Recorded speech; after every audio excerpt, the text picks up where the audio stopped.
हाँ गे जोशना कलकत्ता। तो इनका की बयानबाजी करें कि हम लोग का आदिवासी महिला आज भी दूसरा का घर में बर्तन मांजती है।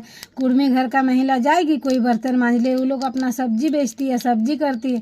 आगे तो तौर पर कि दूसरा घर थारी मांझी बोलबे ना कि हमार बाप दादा उतना जमीन छाड़ के गला है कि हमें सब्जी करी के अपन घर गुजरा लेबो, पेट पोसी लेबो, अपन लोग के दुआरे हमका भीख मांगे की जरूरत नहीं के।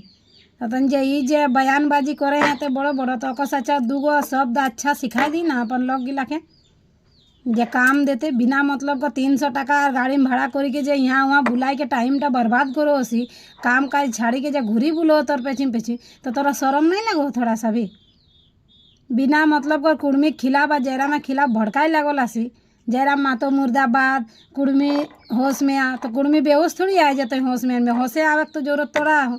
तो पूरा समाज के होशे आवे की जरूरत। आधा से ज़्यादा लोग के तो पता ही नहीं कि तोर पेछिन जाओ का ई जब बहलाई फुसलाई के लेगो से ना इटा तोर खातिर एक दिन बहुत दिक्कत है। तो नेता बने खोजे है ना, नेता नहीं बने पारबे तो गाड़ खाबे और घरे ढुकी जाबे फेस से।